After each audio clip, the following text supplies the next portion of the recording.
મિત્રો આજના વિડીયોમાં હું તમને ભગવાન પરશુરામના ટાંગીના ધામ મંદિર વિશે જણાવીશ।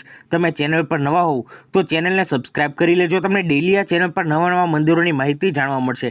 હવે વાત કરીએ મંદિર વિશે તો ઝારખંડના ગુમલા જિલ્લામાં ભગવાન પરશુરામનું ધ્યાન સ્થળ છે। આ સ્થળ રાંચીથી લગભગ 150 કિલોમીટર દૂર છે। પૌરાણિક કથા અનુસાર ભગવાન પરશુરામે અહીં ભગવાન શિવની પૂજા કરી હતી। તેમણે પોતાનું પરશુ એટલે કે ફરસી અથવા ફર્શ જમીનમાં દફનાવી દીધા હતા। આ ફર્શનો ઉપરનો આકાર ત્રિશૂળ જેવો દેખાય છે। આ જ કારણ છે કે ભક્તો અહીંયા ફરસાની પૂજા કરવા આવે છે। તે જ સમયે શિવશંકરના આ મંદિરને ટાંગીના ધામ તરીકે ઓળખવામાં આવે છે।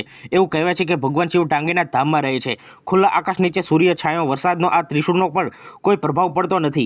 શ્રાવણ અને મહાશિવરાત્રિના દિવસે ભક્તોની ભારે ભીડ જોવા મળે છે। બીજી એક પણ વાર્તા છે કે શનિદેવના ગુના માટે શિવે ત્રિશૂળ ફેંકીને તેમના પર હુમલો કર્યો અને તે ટેકરીની ટોચ પર વાગ્યો। તેનો આગળનો ભાગ જમીનની ઉપર રહ્યો, જ્યારે કોઈને એ ખબર નથી કે ત્રિશૂળ જમીનની નીચે કેટલું દટાયેલું છે।